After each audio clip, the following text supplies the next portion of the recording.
Bang, tadi membantah Pak Faris sebagai pengedar juga mungkin seperti apa, boleh dijelasin nggak sih?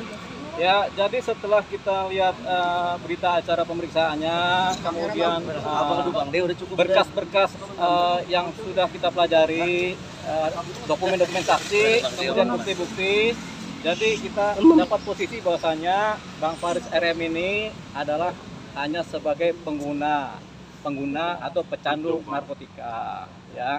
Jadi tadi juga dia sudah mengakui bahwasanya dia memang hanya menggunakan narkotika.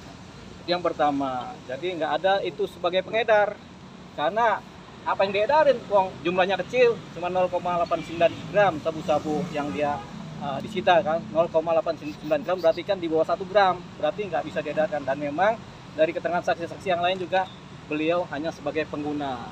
Satu hal penting dari seorang Faris RM, dia mengakui kesalahannya. Ya memang karena dia memang di kepalanya ini masih ada rasa-rasa candu, jadi memang sebelumnya dia pernah 1 kali rehabilitasi, sudah selesai, tapi mungkin ini ada candunya timbul lagi, jadi dia akhirnya menggunakan. Tapi udah jarang dia menggunakan, ini baru kemarinnya menggunakan sabu terus tangkap, gitu. Ini kan dakwaannya seumur hidup gitu, maksimal seumur hidup. Mungkin itu seperti apa kalau lanjutan ke depan? dakwaan seumur hidup itu dakwaan sebagai pengedar, yaitu barang siapa mengedarkan, menjual, mendistribusikan akan dihukum serendah-rendahnya 5 tahun, setinggi-tingginya seumur hidup, begitu. Tapi karena dia bukan pengedar, pasalnya kemudian lepas. Jadi kita akan sampaikan, dan hakim juga sudah mengerti karena hanya sebagai pengguna, jadi pasal dakwaan sebagai pengedar dia lepas, jadi tidak sebagai pengedar. Jadi tidak ada ancaman hukuman seumur hidup buat seorang Faris RM, begitu, karena dia hanya sebagai pengguna.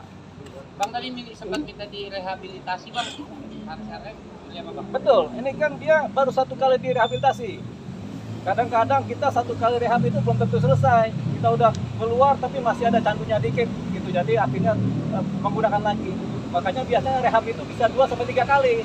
Makanya karena baru 1 kali rehab, kita akan mohonkan kepada majelis hakim yang menangani perkaranya beliau supaya kemudian diadakan rehabilitasi yang kedua.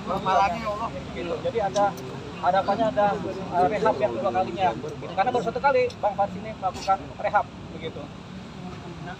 Itu ya mengenai rehabilitasi ya. Jadi baru 1 kali, jadi ini kita mohonkan dalam putusan majelis supaya ada rehabilitasi yang kedua, begitu. Bang, rencana untuk menghadirkan saksi minggu depan itu seperti apa, Bang? Ya kan tentu ada saksi-saksi yang diajukan yang meringankan, ya ada charge, kemudian ada saksi ahli. Itu lebih terkait kepada bagaimana seorang Faris RM kemudian berupaya sembuh dari kecanduan narkotika. Ini cerita ini nggak cuma seorang Faris RM ya, masih banyak lagi pecandu-pecandu lagi yang udah direhab tapi masih aja ada candunya. Jadi ini harapannya saksi meringankan, yaitu yang mengetahui jadi rehabnya bagaimana, kapannya, terus apakah sudah semua atau belum, ini yang sedang diupayakan saksi aditasnya. Apakah mungkin dari keluarga juga, Bang? Tentunya dari keluarga ada nanti. Harapannya dari keluarga ada untuk memberikan keterangan mengenai proses rehabilitasi yang sudah dilakukan oleh seorang Faris RM. Bagaimana selesai rehabnya dan apakah masih ada candu-candunya gitu ya. Jadi kayak kita jatuh cinta, kita udah putus cinta, udah lepas, tapi kadang-kadang masih rasa-rasa kedepannya masih ada gitu. Mirip-mirip begitulah ya.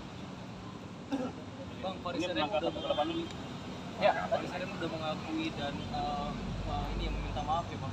Iya. Depannya ada yang diubah nggak Bang untuk dapat rehabilitasi yang itu? Jadi Faris RM tadi sudah mengakui kesalahannya dan sudah minta maaf kepada majelis, sudah minta maaf kepada masyarakat luas, juga minta maaf kepada pengacaranya, juga minta maaf kepada keluarganya. Jadi beliau minta maaf karena memang dia sudah melakukan kesalahan.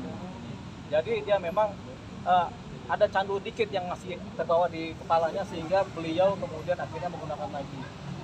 Tapi ini kata dia untuk refleksi ya, tapi kalau bagi kami itu memang masih candunya masih ada. Jadi sudah rehab tapi masih ada sedikit-sedikit pengaruh-pengaruh candunya. Jadi dia tetap akhirnya pakai lagi. Jadi itu tadi jawabannya. Ya. Ya. Oke, Agenda selanjutnya minggu depan persidangan berikutnya adalah saksi aditas ya. Ditunggu aja hari Kamis minggu depan. Kita harap juga seorang Faris RM karena berkaryanya juga bagus, hakimnya juga memuji lagu-lagu cintanya dia, dan hakimnya juga memang secara tenang mengidolakan. Nah ini juga candu tadi itu yang lagi di belakang itu. Oke. Jadi Bang, gitu ada ya. berapa saksi Bang kemungkinan yang akan Kemungkinan dihadirkan? 2 saksi ada saksi. Dua ya Bang dari Ada dua. Ya, mungkin Dari keluarga semua? Dari keluarga ya, yang mengetahui dia sedang direhab. Anak-anak atau gimana Bang? Ya bisa, tapi kan anak nggak bisa jadi saksi ya. Tapi kita nggak tahu lah kalau ini. Tapi nanti kita minta bantuan majelis untuk kemudian bisa mengabulkan saksi dari keluarga siapa yang bisa tampil. Ya. Oke. Terima kasih.